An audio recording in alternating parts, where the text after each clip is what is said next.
매일 성경 묵상 나눔입니다. 오늘은 2025년 6월 20일 금요일입니다. 역대상 21장 1절에서 17절이 오늘의 본문입니다.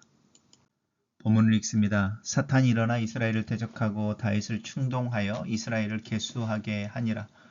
다윗이 요압과 백성의 지도자들에게 이르되 너희는 가서 브엘세바에서부터 단까지 이스라엘을 계수하고 돌아와 내게 보고하여 그 수요를 알게 하라 하니 요압이 아뢰되 여호와께서 그 백성을 지금보다 100배나 더하시기를 원하나이다. 내 주 왕이여 이 백성이 다 주의 종이 아니니까 내 주께서 어찌하여 이 일을 명령하시나이까 어찌하여 이스라엘이 범죄하게 하시나이까 하나 왕의 명령이 요압을 재촉한지라. 드디어 요압이 떠나 이스라엘 땅에 두루 다닌 후에 예루살렘으로 돌아와 요압이 백성의 수요를 다윗에게 보고하니 이스라엘 중에 칼을 뺄 만한 자가 110만 명이요 유다 중에서 칼을 뺄 만한 자가 47만 명이라. 요압이 왕의 명령을 마땅치 않게 여겨 레위와 베냐민 사람은 계수하지 아니하였더라. 하나님이 이 일을 악하게 여기사 이스라엘을 치심해 다윗이 하나님께 아뢰어 내가 이 일을 행함으로 큰 죄를 범하였나이다. 이제 간구하옵나니 주의 종을 용서하여 주옵소서. 내가 심히 미련하게 행하였나이다 하니라. 여호와께서 다윗의 선견자 갓에게 말씀하여 이르시되 가서 다윗에게 말하여 이르기를 여호와의 말씀이 내가 내게 세 가지를 내어 놓으리니 그 중에 하나를 택하라. 내가 그것을 내게 행하리라 하셨다 하라 하신지라. 가시 다윗에게 나가 그에게 말하되 여호와의 말씀이 너는 내 마음대로 택하라. 혹 3년 기근이든지 혹 내가 석 달을 적군에게 패하여 적군의 칼에 쫓길 일이든지 혹 여호와의 칼 곧 전염병이 사흘 동안 이 땅에 유행하며 여호와의 천사가 이스라엘 온 지경을 멸할 일이든지라고 하셨나니 내가 무슨 말로 나를 보내신 이에게 대답할지를 결정하소서 하니 다윗이 갓에게 이르되 내가 곤경에 빠졌도다. 여호와께서는 긍휼이 심히 크시니 내가 그의 손에 빠지고 사람의 손에 빠지지 아니하기를 원하나이다 하는지라. 이에 여호와께서 이스라엘 백성에게 전염병을 내리심에 이스라엘 백성 중에 죽은 자가 7만 명이었더라.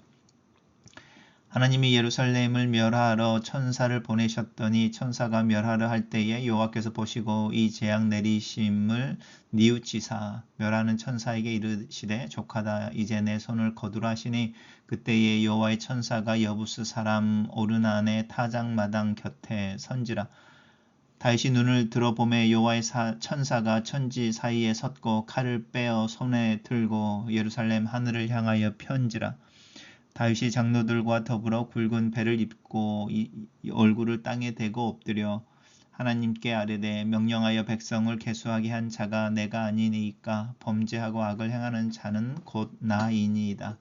이 양떼는 무엇을 행하였나이까 청하건대 나의 하나님 여호와여 나의 주의 손으로 나와 내 아버지의 집을 치시고 주의 백성에게 재앙을 내리지 마옵소서 하니라. 오늘의 본문은 다윗의 인구조사와 하나님의 반응을 이야기합니다. 사탄이 일어났다 이렇게 말합니다. 이제 하나님을 대적하는 어떤 존재이고 유혹하는 존재 또 거짓말하는 존재인데 이스라엘 대적하고 다윗을 충동하여 다윗으로 하여금 이스라엘을 계수하겠다. 이 인구조사 센서스라고 하는 부분입니다. 지금도 캐나다도 4년에 한 번씩 센서스를 하고 있지 않습니까? 이제 인구조사라는 가장 중요한 원인은 첫 번째는 세금이고요. 세수를 확인하는 거죠. 두 번째는 징집인 거죠. 옛날에는 더구나 이제 상비병이라고 하는 부분이 완전히 체계화되어지지 않은 상황에서 이제 동원 가능한 군사력을 확인하는 부분입니다. 다윗이 갑자기 왜 이런 일들이라고 하는 부분 하나 우리 생각해 봐야 하고요. 두 번째는 이제 하나님을 의지한다고 하는 영역이 어디까지인 거냐라는 거죠. 특별히 21세기에 모든 게 시스템화 되어져 있고 특별히 자본주의라고 하는 어떤 경제 구조 속에서 인슈런스라든지 연금이라든지 또 주식이나 어떤 인베스트먼트라고 하는 게 가장 일반적인 어떤 그 전략으로 알려지는, 또 그게 이제 권유되어지고 또 그렇게 사는 게 당연한 사회 속에서 우리는 어디까지, 또 만약에 우리가 그것들을 사용한다면 우리의 마음은 어떠해야 하는가, 이제 이런 부분에 있어서 조금 좀 고민해 볼 필요가 있죠. 우리가 그거를 만약에 든다고 할 때 그걸 들지만 그 마음은 어떤 마음이어야 하는가라고 하는 부분입니다. 다윗이 교만해졌다, 이제 이렇게 하는 부분인데요. 이것에 대한 힌트는 우리 어제 묵상했던 부분에서 발견할 수 있습니다.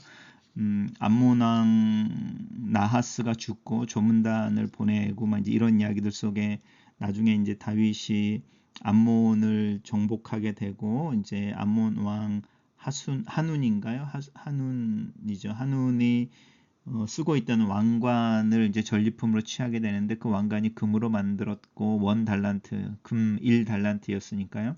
금 1달란트가 보통 무게로 30kg, 30kg에서 뭐 많으면 60kg인데 보통 30kg로 잡고, 금 왕관의 무게가 30kg, 그리고 보석으로 장식되어져 있는 굉장히 화려한 그 왕관을 전리품으로 취했을 때에 다윗이, 우리가 그 전에는 다윗이 모든 전리품을 하나님께 바쳐서 하나님이 그 전쟁에서 승리를 주관하시고 가져오신 분이다라는 신앙의 고백을 했었는데, 그때는 그걸 하지 않고 그 왕관을 자기 머리에 쓰죠. 어쩌면 그때 그게 이제 어떤 서막처럼 보이는 어떤 어두움일 수 있습니다. 그것이 이제 그 인구조사의 모습으로 나타나고, 하나님께서는 이제 그 부분을 이야기하는 거죠. 그러니까 인구조사 그 자체의 문제가 아니고 왜 그걸 하려고 하는지.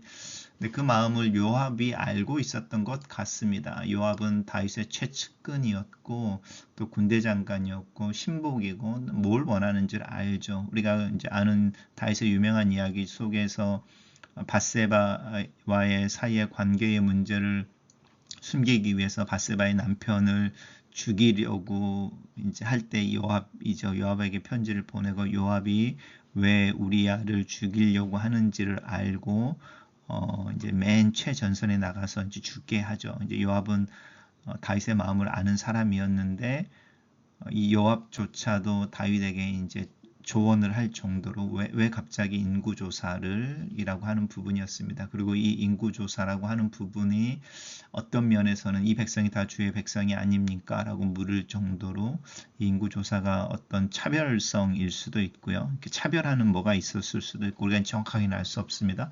하나님 앞에서는 교만함이었지만, 그리고 또 이 부분이 더 많은 숫자, 그 왕국을 더 확장하고 싶어하는 어떤 그런 욕심이었을 수도 있고요. 왜냐하면 백성이 지금보다 100배나 더해지기를 원한다라고 할 때 이게 자연 증가로 나타나기는 어려운 내용이잖아요. 뭐 이런 마음일 수도 있고요. 우리가 여러 가지로 상상력을 발휘해 볼 수 있지만, 당신의 그 인구조사의 어떤 동기나 목표가 당신 개인의 잘못이 아니고 당신이 다스리고 있는 나라 전체가 하나님 앞에서 범죄하게 할 수 있는 어떤 일이다라고 요압은 어떤 위기의식을 느꼈던 것 같습니다.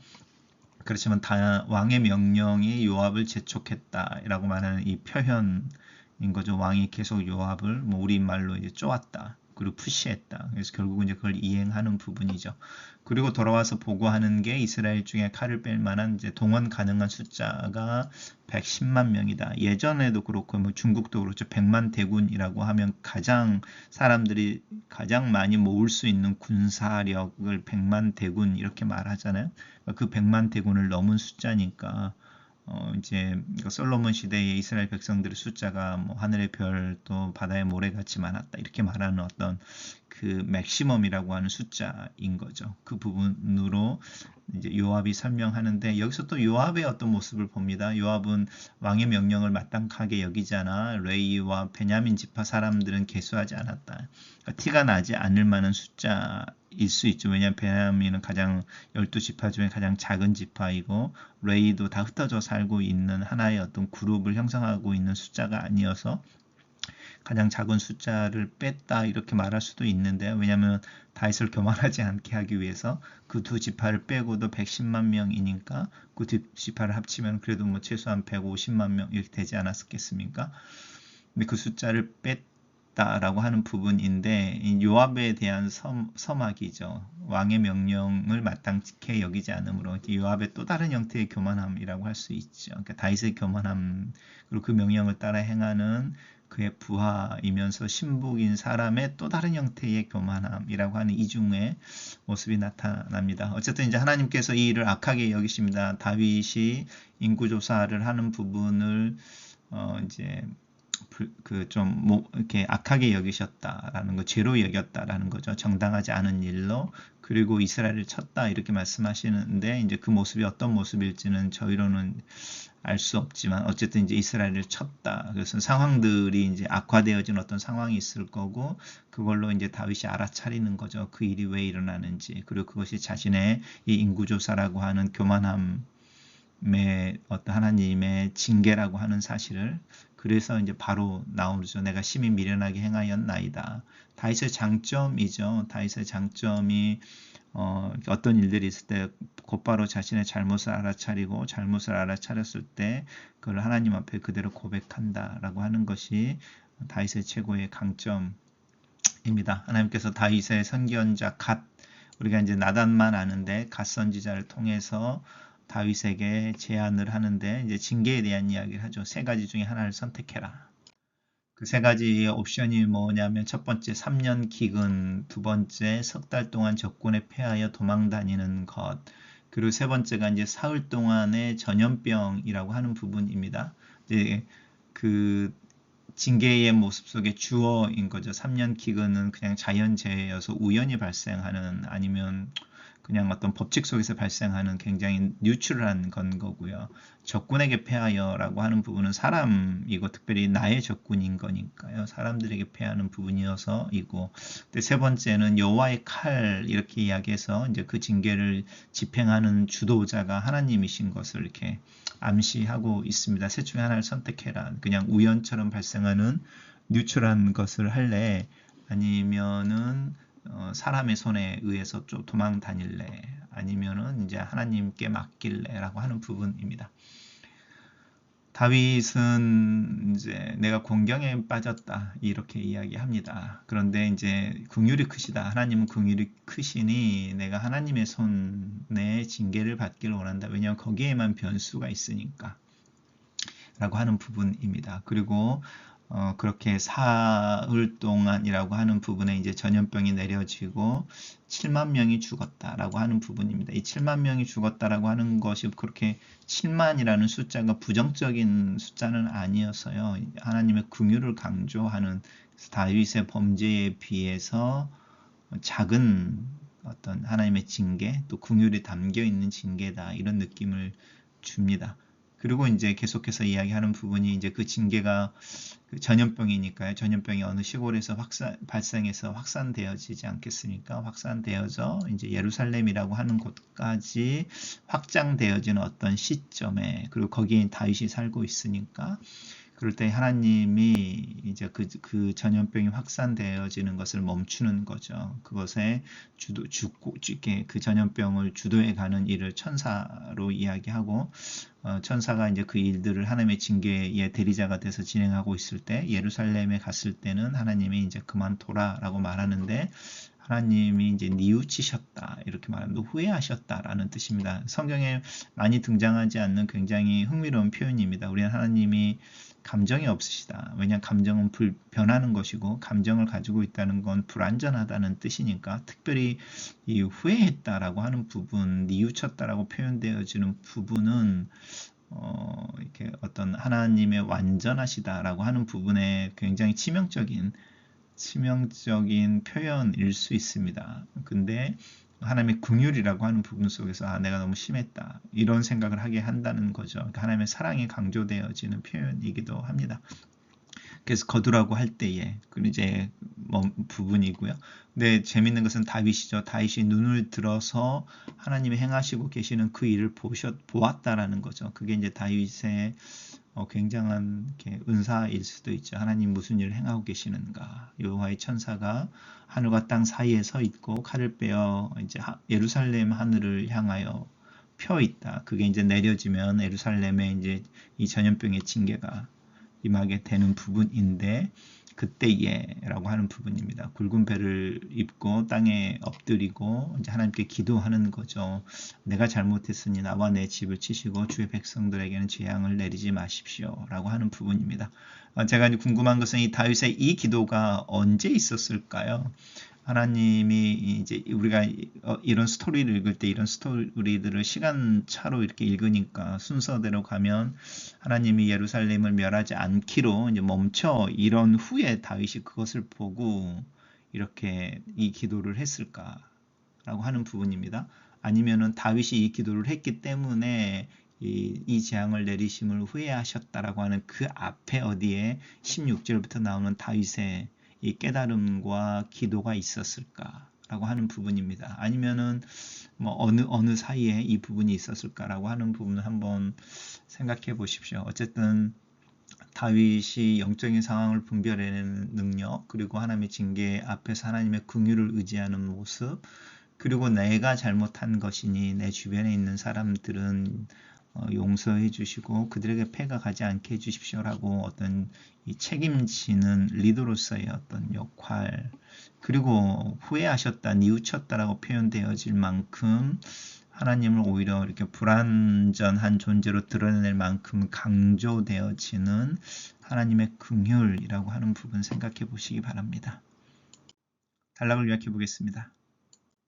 다윗은 자신의 통치 기반을 확인하기 위해 인구조사를 실시하고 이것이 하나님의 통치보다는 자신의 정치력을 선택하는 교만으로 하나님 앞에서 범죄가 되고 하나님께서는 다윗의 죄에 반응하신다. 이렇게 정리해봤습니다. 첫 번째 묵상 나눔입니다. 다윗이 행한 인구조사는 하나님의 통치권보다 자신의 통치권을 먼저 생각하고 하나님을 기쁘시게 하기보다는 자신의 만족과 기쁨을 얻기 위한 프로젝트였습니다. 하나님께서는 다윗이 신정국가의 위대한 왕이라 할지라도 그의 죄를 징계하십니다. 내 삶 가운데서 하나님이 못마땅하게 여기시거나 그렇게 생각하실 만한 죄가 없는지 겸손과 근신의 마음으로 우리의 자신을 돌아봅시다. 하나님은 진로 중에도 크신 긍휼을 베푸시는 하나님이심을 기억합시다. 다윗의 죄에 대한 징계의 방법을 다윗으로 직접 고르게 하심으로 하나님은 자신의 자비를 나타내십니다. 다윗은 자신이 경험하고 알고 있는 하나님의 성품에 근거하여 사람의 손에 당하는 것보다는 하나님의 손에 당하는 것이 은혜이고 축복임을 확신하며 자신의 죄를 회복합니다. 하나님의 징계를 받는 순간에 나는 어떤 태도를 취하고 있습니까? 그 순간에 오히려 더 하나님을 신뢰할 수 있을까요? 두 번째 묵상 나눔입니다. 하나님은 자기 백성에게 벌을 내리신 것을 후회하십니다. 죄를 뉘우치며 품속으로 파고드는 다윗을 보시고 하나님은 벌을 내리신 것을 후회하십니다. 나도 아버지로서 그런 아들을 어여쁘게 보는데 긍휼이 풍성하신 하나님의 마음은 어떠하겠습니까? 하나님은 내 죄를 벌하시기 위해 하나뿐인 당신의 아들을 십자가의 형벌을 겪게 하실 정도의 큰 고통을 나를 위해 감당한 분이심을 기억합시다. 벌을 받고 있는 상황보다 그런 나를 바라보시며 더 고통스러워 하시는 하나님을 깊이 묵상해 봅시다. 세 번째 묵상 나눔입니다. 하나님을 대신하여 하나님의 백성들을 다스리도록 왕으로 세워진 다윗은 사탄의 유혹에 넘어갑니다. 다윗이 사탄에게 마음을 빼앗기는 순간 그는 교만해져서 다른 사람의 바른 충고를 듣지 않고 자기 중심적으로 행동합니다. 은근히 나를 높이며 부추기는 사탄에 넘어가 주의 권면도 무시하고 내 고집대로 행하는 일은 없습니까? 교만한 마음이 되어 사탄의 유혹에 넘어가지 않도록 겸손하고 민감하게 성령께 내 마음을 내어놓는 하루하루를 살기 위해 애씁시다. 다윗은 자신의 허물에 대해 책임을 지는 회개를 보입니다. 그리고 그 징계 중에 하나님의 자비를 구합니다. 나는 공동체의 또 가정의 리더로서 내 자신의 책임을 느끼고 있습니까? 나의 죄 때문에 내 가정이나 내 공동체 전체가 고통을 받고 있지는 않습니까? 길로 쓰는 기도입니다. 살아계신 하나님, 예수 그리스도 안에서 나를 택하고 자녀 삼은 하나님의 은혜에 감사를 드립니다. 나로 혼자가 아니라 가정과 교회를 이루고 주변의 이들과 함께 살며 영향력을 주고받게 하신 은혜를 감사드립니다. 내게 주어진 역할과 존재감 그리고 리더십이라는 영향력의 흐름과 방향에 대해 바라보고 또 그것을 이해하며 분별할 수 있는 지혜와 하나님께 민감한 마음을 위해 기도합니다. 죄를 미워하시는 하나님의 마음을 깊이 이해하게 하시고 그 마음을 따라 내 삶의 정직과 겸손이 있게 하시고 하나님을 의지하는 하루하루를 살아가게 도와주시옵소서. 예수님 이름으로 기도합니다. 아멘.